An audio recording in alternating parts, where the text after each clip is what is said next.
Hi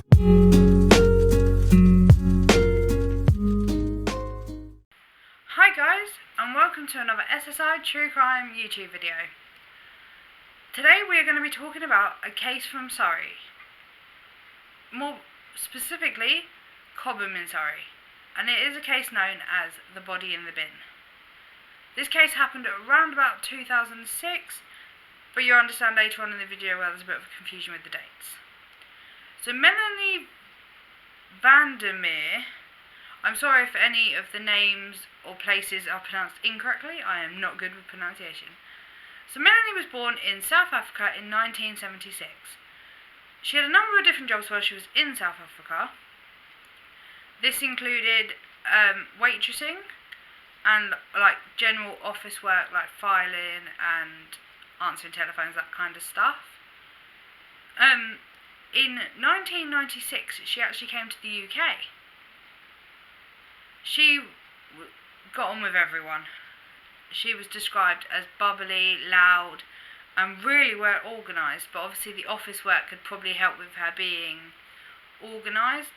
Everybody loved her, all her colleagues, everyone thought she was a lovely, friendly person. I couldn't find anyone who had anything bad to say about her. So yeah. While she was in the UK, she did some menial jobs, like working in a hotel, and bits and pieces like shop work and stuff. But she finally settled in a hotel, but as the food and beverage manager. The other person in this case is Peter Wallner. He was born in, I'm not sure, Munich, I think that's how you pronounce it, in Germany, in 1975. He trained as a chef at the Four Seasons Hotel in Munich. He spent 3 years in the German army as a paramedic before returning to his chef work.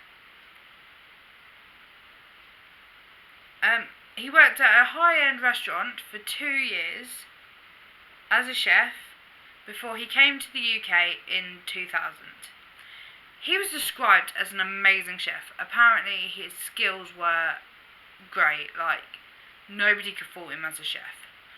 But as a person, people weren't as impressed. He was described as very unemotional, like no emotion, completely motionless. And now this is a quote, this isn't me, but a typical German.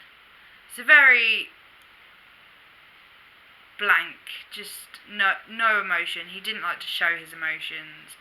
He would appear very like heartless, just like he just didn't care. So Melanie and Peter met at Marriott Regent's Park in 2000. But Melanie did not have a visa to stay in the UK, which caused them a problem. So they decided that they would get married so that she could stay in the UK. They married in 2001, so just a year after meeting.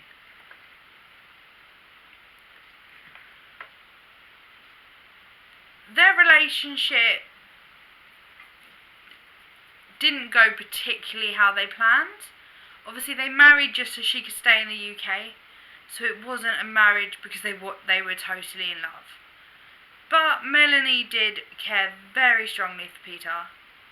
Melanie was actually a virgin when she married. And she would often tell friends and family that she disliked how distant and cold and emotionless that Peter was to her. He would also expect her to follow a strict schedule.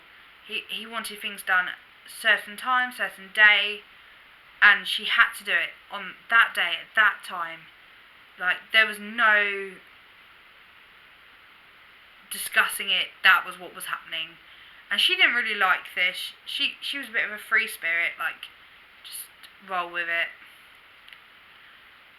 She tried to speak to Peter about this, but he didn't want to talk about it.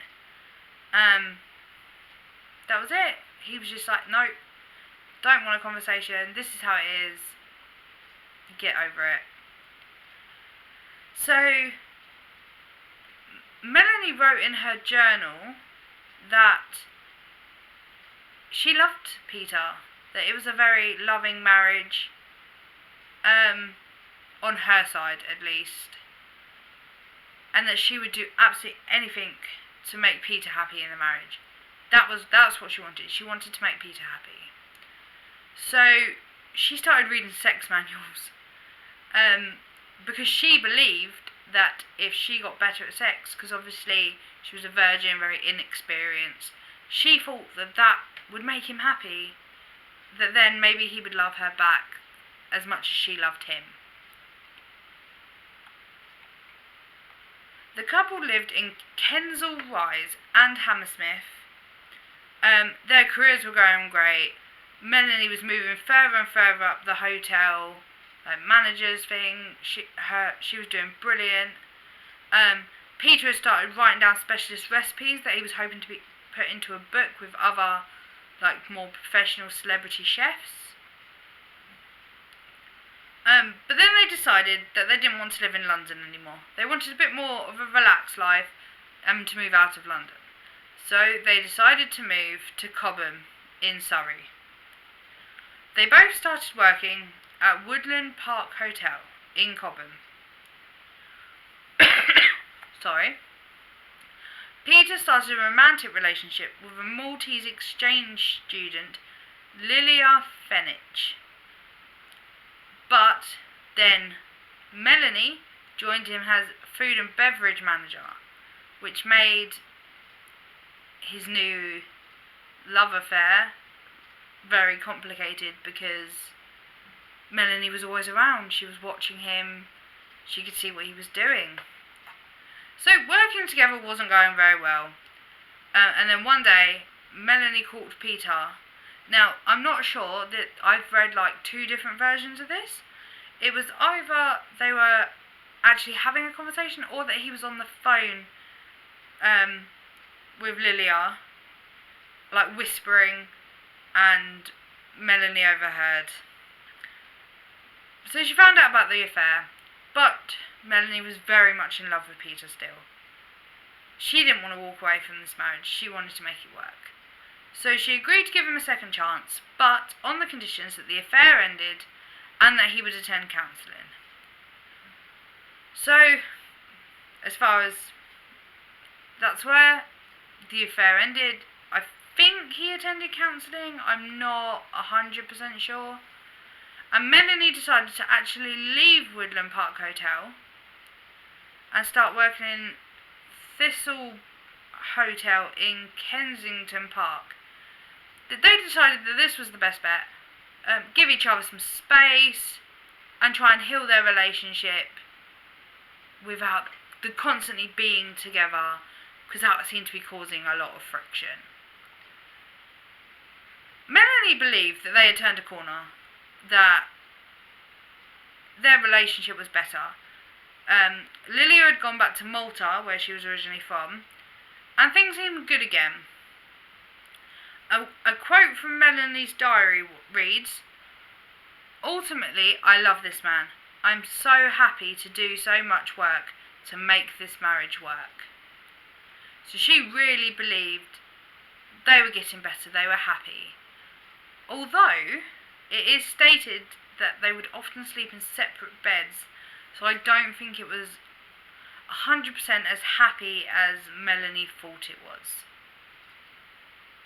By the following year, Peter had started another affair, this time with a girl called Emma Harrison. This was common knowledge at the hotel where Emma and Peter worked, and their colleagues would describe them as very much in love.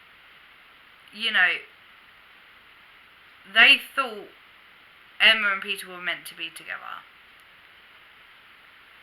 But Peter maintained that him and Melanie had a very happy marriage. It was just a fling. And yeah, he wanted to be with Melanie, not Emma. In August 2006, Melanie and Peter attended Edinburgh Fringe Festival. Now, I'm not 100% sure what that is. I think it's like a music festival, I'm not sure. But that's where they went. They arrived back home, and this was where they had their final row. Melanie had seen some emails or text messages. I believe it was emails, but a couple of articles did say text messages, but I think it was she saw something on his phone, and apparently they were explicit emails or texts to Emma.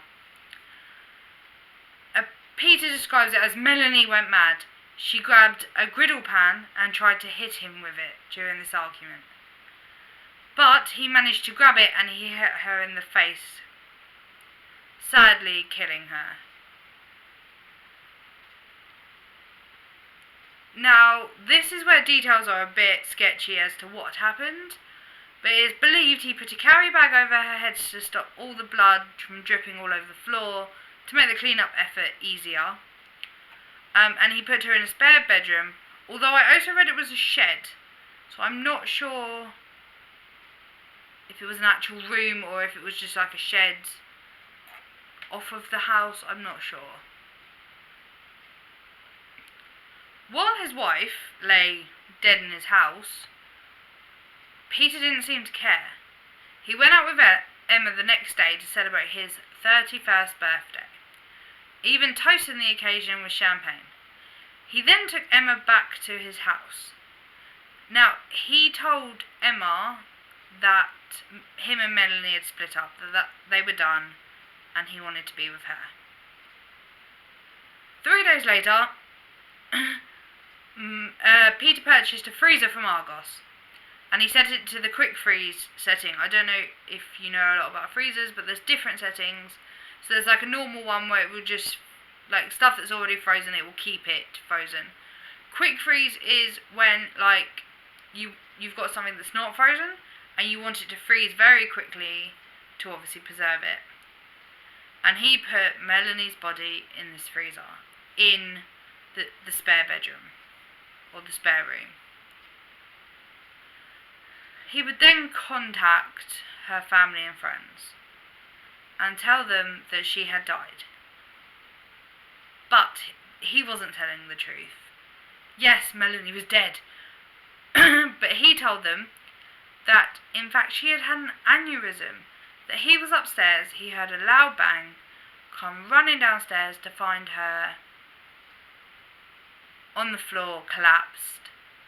And that an ambulance was called, but sadly, Melanie had died on the way to the hospital. So he contacted her family in South Africa, and he actually persuaded them, like encouraged them to come over to the UK. But he told them that UK tradition was that you cannot attend a cremation. This isn't true. I have personally been to lots of cremations, but obviously they didn't know the UK way, and they believed that they weren't allowed to attend her cremation. He also made them promise that they would never ask to view the body. He said this is because that Melanie had fallen and had bruising all over her face, and that he would like them to remember her the way she was. Peter actually stayed with Melanie's brother in Feltham. I couldn't find a name for the brother, but yeah, he stayed with her brother for a little while. And after moving back to Cobham, he wrote a letter to Melanie's brother stating, "We should stick together. I keep thinking of the life we should have had together." He held a memorial at the hotel where Melanie worked. He covered the function room in her favourite flowers. But people who attended and like the people that worked at the hotel said this wasn't like he was arranging a funeral or a memorial service for his wife. It was like he was setting up a business meeting. He was just cold and distant from it, like it was like he was watching it happen to somebody else, that it wasn't his wife. I'm not saying, you know, this was because he killed her. Maybe that's just the sort of person he was. Maybe he didn't deal well with public emotion, but yeah, he just seemed like a very cold person in general, really. He made a speech, but again, he sounded very rehearsed, emotionless, like he didn't really care. So after Melanie's death, Peter actually continued using her credit cards, and he ran up a debt on a Marks and Spencer's credit card for £6,600. And then he faked a letter from his wife saying that she had undergone throat surgery and that's why he was using her card. I also believe that he then faked a death certificate to get the debt cleared. I'm not 100% sure here. I did read that, but I'm not saying it's 100% fact. Peter flew out to South Africa to visit Melanie's parents. They had chosen an urn for Melanie over the internet. It was blue. If I can get a picture, I will include a picture here.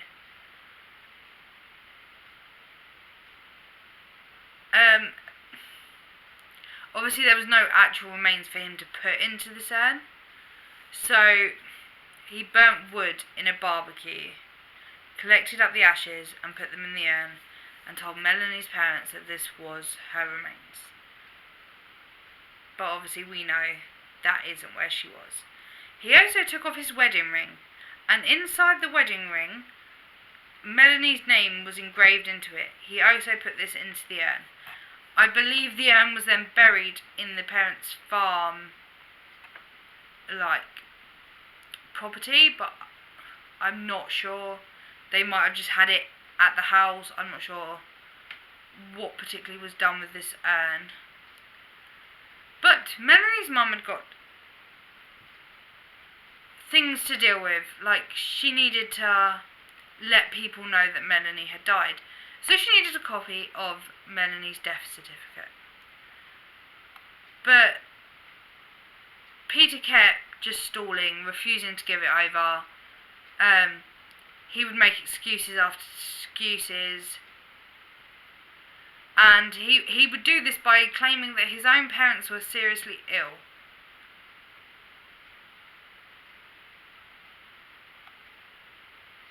But Emma received an email from Peter's parents claiming that they were perfectly alive and well and living in Germany, and Emma knew he was lying. There was something going on. So Emma travelled to Australia, where she had 2 affairs while she was over there. She decided she was done, and her and Peter broke up. But little did Emma know, Peter was still in touch with Lilia, even though Lilia was now in Malta. They were still in touch, and basically they got back together, and Lilia was Peter's girlfriend again. So Peter promised that he would take Melanie's mum the death certificate, and this was meant to happen in 2007. He was meant to fly to South Africa, but he cancelled the trip at the last minute, saying that his father had suffered a heart attack. Not true, his father was perfectly fine. In 2008, he was due to meet his wife's stepfather, because at this point her mum and dad had divorced, and Melanie had a stepfather, at the airport with the document, when the stepfather had flown to the UK. Again, Peter didn't make the meeting, saying that his mother had actually died of a stroke. Again, not true. His mum was living in Germany, perfectly healthy. This was just another excuse to not hand over the death certificate. So, Melanie's parents felt so sorry for Peter. He'd lost his wife, he'd now lost his mum, his dad was seriously ill. They felt sorry, so they dropped it. They were just like, do you know what? He's got a lot to deal with. We don't need this death certificate that urgently. In 2009, they decided to try again. They had received an outstanding parking ticket for Melanie, and they needed the death certificate to obviously prove that Melanie had sadly passed away and that she wouldn't be able to pay her fine. A friend of the parents had started looking into Melanie's death, but he couldn't find. I'm saying he. It could be a she. For this purpose, I'll say he. Couldn't find any record of Melanie ever attending a hospital or dying at a hospital. But obviously they were in South Africa, so they were suspicious, but they thought maybe, I don't know, maybe something Peter had said wasn't right. Maybe he'd given them the wrong name of the hospital, or I'm not sure. So the net was closing in on Peter. People were very suspicious. Emma had obviously dumped him because she found out he was lying, and Melanie's parents were suspicious. Melanie's parents' friends were suspicious. So Peter had actually developed depression during this time, and in October 2008, he was sacked from his job at the Woodland Hotel. He would arrive late for work, sometimes not turn up when he was there. He wasn't doing his job properly, so they just decided to let him go. Also, at the same time, he was late paying his rent at Hamilton Avenue, where he had lived with Melanie. And the landlord, Roy Crabb, took the decision to evict him, asking Peter to leave the property by June 14th of 2008? Yeah, 2008. So, Peter agreed to leave, but he didn't have a plan on. He still had Melanie in the freezer.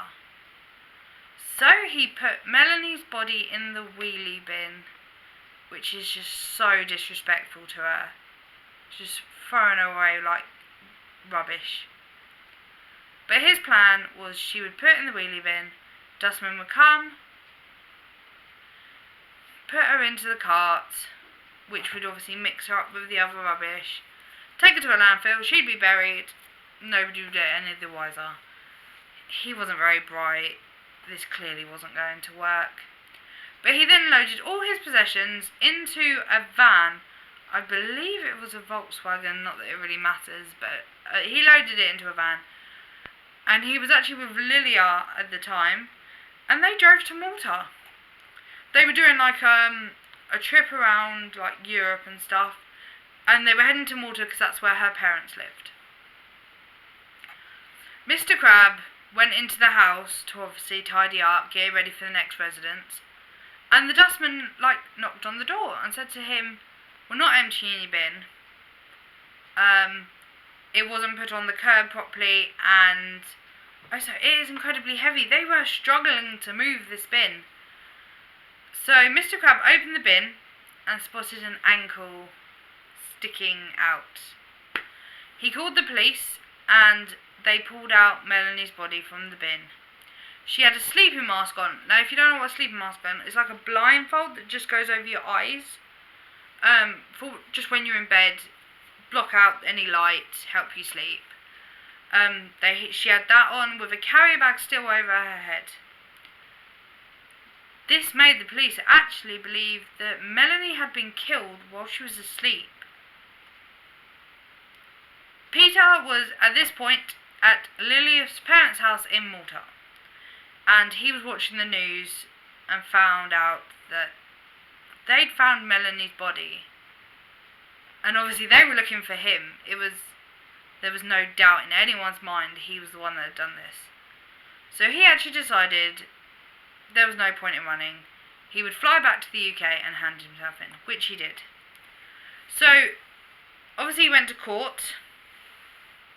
If you actually look on YouTube, there are clips of his police interviews, but there's not a lot about that. So anyway, in court, he was confronted with the sleeping mask and asked why she was wearing it. If he had killed her during an argument, why was she wearing a sleeping mask? To which he replied, "Maybe I just didn't want to look at her face." Very cold, very heartless, horrible statement to make. He then calmly demonstrated how he killed his wife with the griddle pan, appearing more interested in the technicalities of actually the blow, like saying, "I wasn't sure if it was a front hand or a backhand." While he was like waving, I'm not sure if he actually had a pan or whether he was just doing like the action of holding the pan. But he cared more about that than the death of the woman he was supposed to love. He married this woman. They lived together. And he didn't seem to care that she was dead. He cared about them knowing his version of events. He insisted that Melanie had not been in bed. That his version of events was he killed her after she attacked him first. And that the face mask was because he couldn't bear to look at her face. So he was found guilty. There was no denying the fact that he did this. He admitted he did this. That obviously there's still doubt over to whether she died while asleep, whether he just killed her because he wanted to, or whether this was an argument that had gone wrong. It was also brought up in court that actually the mattress where Melanie used to sleep had been dyed in, like, I'm not sure if it's in patches or the whole thing, which they believed he had done to cover up the blood stains. He had actually had sex with Emma in that bed just the day after he killed Melanie. That is disgusting. And I feel really sorry for Emma because she clearly didn't know what he had done, and it is disgusting to think that he had sex with her where his wife had just died. This shows how heartless and emotionless this man was. So anyway, Peter Wallner was jailed for life with a minimum of 20 years. After 20 years, he would be considered for parole. So this will be in, I believe, 2029. He will be eligible for parole. But to be honest, I really hope that he doesn't get parole. He doesn't deserve parole. He deserves to spend the rest of his life in prison. So that's basically the end of the case. That's all the information I have. Hit me up in the comments. Let me know, do you believe his version of events? Do you think it happened during an accident? Or do you think he planned this, that he wanted to kill her? Yeah, let me know your theories. I'll be really interested to know. And do you think 20 years is enough for throwing your wife in the bin? I don't think so. So, thank you for watching. That's the end of the case. Hit subscribe. Give me a like down below. And yeah, I'll see you in the next video. Bye.